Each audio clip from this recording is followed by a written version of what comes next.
What? He's platinum. I haven't colored my hair in, what, 12 years? That's not the point of this video. We can talk about it some other time. I'm having a little bit of fun before I grow it back out for you guys. So it was brought to my attention, a young lady here on the internet had a hot take about the industry needing to accommodate her because her schedule didn't line up with the schedule of one stylist she mentioned. And for some reason, TikTok has muted me whenever I try to stitch someone. Feels like sabotage. So we're going to do an old school back and forth green screen. I'm not here to drag this person. I'm here to lend this person information and possibly educate them on the situation so that they can be less disrespectful to hardworking people. And I don't want any one of you in her comments being rude, bullying her, being mean. Don't. I will be tagging her in the description or the comments so she can see this video. That tag is not meant for you guys to go attack her. Don't be dicks. When did using PTO to go get your hair done become a thing? Because hear me out, no hairstylists are ever open on weekends or evenings. So I grew up in this industry. I'm a second generation hairstylist. I've been doing hair for about 20 years, 21. And it's common practice for the hairstylist weekend to be Sunday, Monday, meaning we are typically open Tuesday through Saturday, Saturday being our money making day, one of our busiest days for those that don't have a day off midweek. I myself have my books open from 9 a.m. to 7 p.m., meaning my last appointment will end at 7 p.m. I know people that work 10 to 10 or 11 to 10. So there are salons that are open at night and on the weekends. However, because weekends are so busy, you need to schedule those in advance. And sometimes you're going to have to wait a couple weeks to get in. Once you get in, you need to pre-book your next appointment. On top of that, if you're able to, try to get a standing appointment.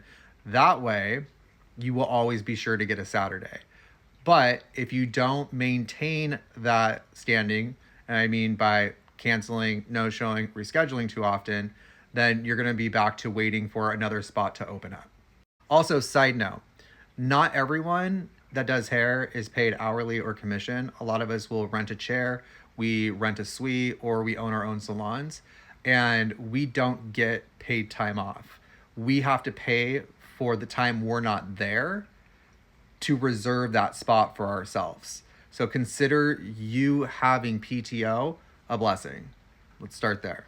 And I'm like, okay, you're in the service profession.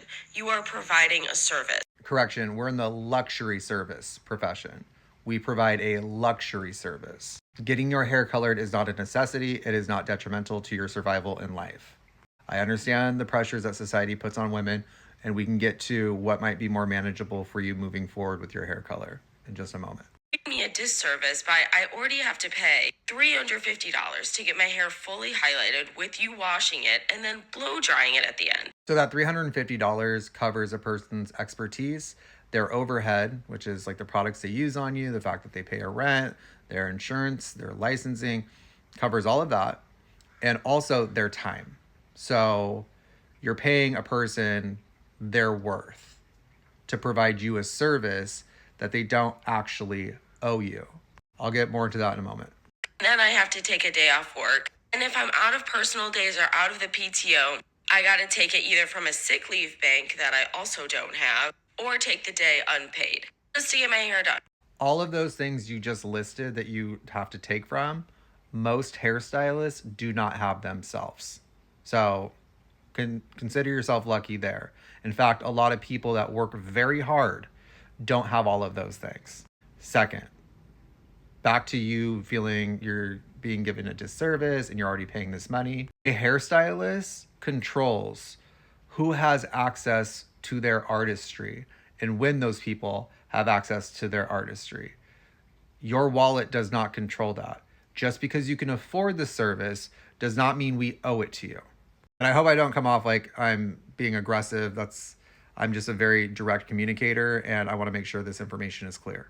Like, I had a hairstylist. I moved states, so I had to find a new hairstylist. And if you're a blondie or really anyone who gets their hair done in general, you know it's almost impossible to find a new person. My hair girl that I found down here loved her. She charged a good price. I tipped her well. She literally dropped me because I didn't fit into her schedule. When people express this sort of entitlement that you're expressing right now, because that's what it is.